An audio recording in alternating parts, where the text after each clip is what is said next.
Bilhah has two children, Dan and Naphtali. Leah saw she started giving birth. She gave her maidservant to Yaakov as a wife, and through him, she gave birth to Gad and Asher. And then we have a very strange event that takes place. Reuven went out, page 155, Pasuk Yud Daled. Reuven went out in the days of the wheat harvest. He found dudaim in the field, brought them to Leah, his mother. Rachel said to Leah, please give me some of your son's dudaim. But she said to her, and this is incredible, what Leah says to Rachel. She says, Hama'at kachtech et ishi. Was it not enough that you took my husband?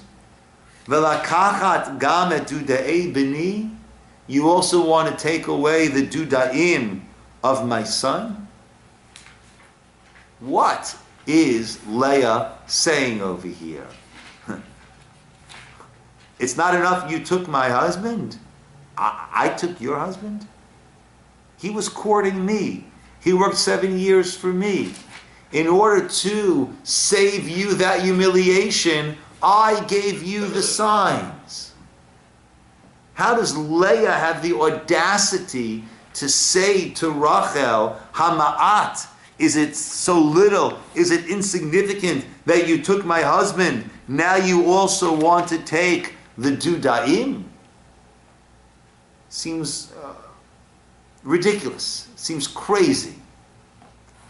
So there are two approaches that I wanted to share. The Medrash Tanchuma says that all throughout, the deception didn't begin the wedding night. All throughout, Yaakov is sending gifts to the house for Rachel. Lavan takes the gifts and gives it to Leah and says, here are the gifts that your chatan, your groom, is sending you. The deception was all along, Lavan was making it seem that Leah was the one who was supposed to be married. So therefore, Leah, and according to this then, Leah never knew. And Rachel, we talk about the tzniut of Rachel, the modesty of Rachel, Rachel never even told her. According to that medrash, Rachel's greatness wasn't something that she shared the signs.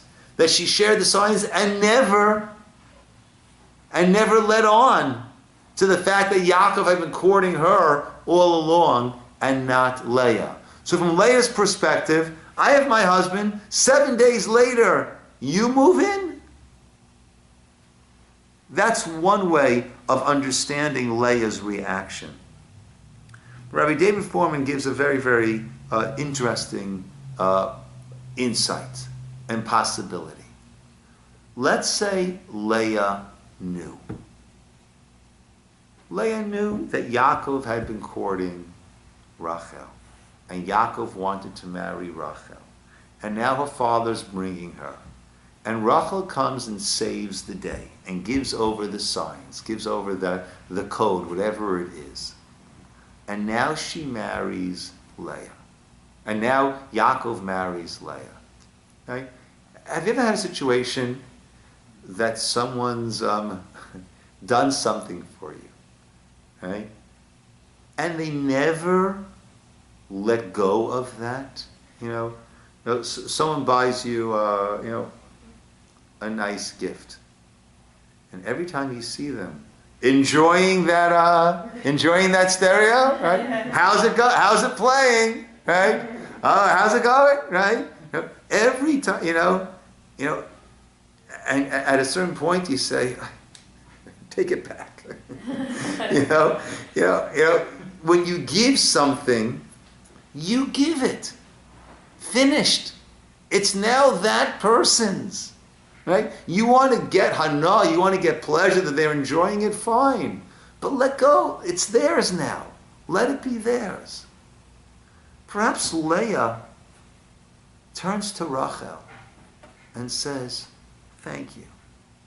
You gave me your husband. You allowed me to marry Yaakov. What should you have done at that point? You should have wished us a mazel tov, gotten us a nice little housewarming gift, and then gone away to find your husband. But now what did you do? Now you didn't go away.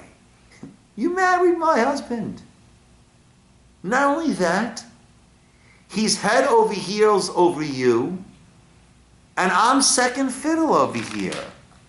Right? We said before on 151, right? Hashem saw that Leah was unloved, so he opened her womb. Now Hashem saw that Leah was unloved. Yaakov was trying his, right? It was only something clear to Hashem, but that was the reality.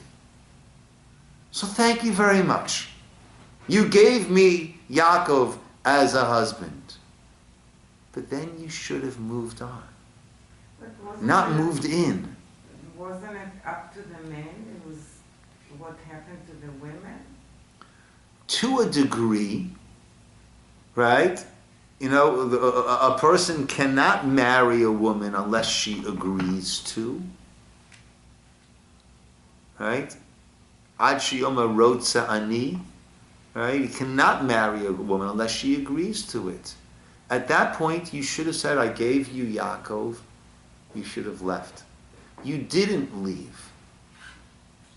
Now, all of a sudden now, Rachel has this understanding of Leah.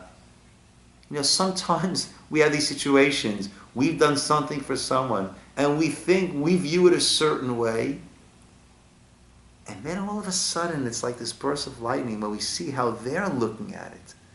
It's like, wow. I thought I was this, you know, this charm, this amazing thing that I did for you.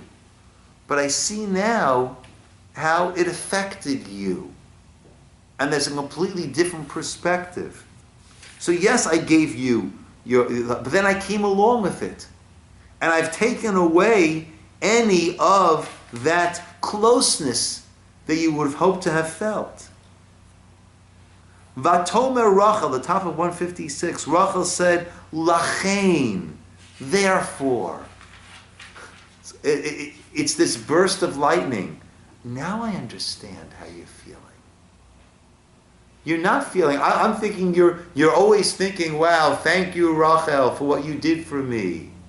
No. You're thinking, Hama'at kachtech et ishi. Right? Now you also want to take the dudaim, right? As our foreman puts it, you know, the pictures that my kid brought home and I put it onto the refrigerator. You want to take those also and put them onto your fridge? Lachin, what does she say? Yishkav imach halayla tachat duda'i v'nech. I understand. I've always been focusing on what you have that I don't have. You have the children. You have all these children. I'm focusing on that. Now I see what your focus is. I see what I have that you don't have. What is it that I have that you don't have? This camaraderie, this closeness, this relationship. Yishkav imach halayla tachatu de'ebenech. Yes, Yaakov will be with you this evening. Let me give you what I now understand that you are so desperately lacking and longing for. And I love that explanation because it's the psukim. We don't have to come on to the medrash, we don't have to come on to anything else. And it's something that really, I think, plays out in our lives often.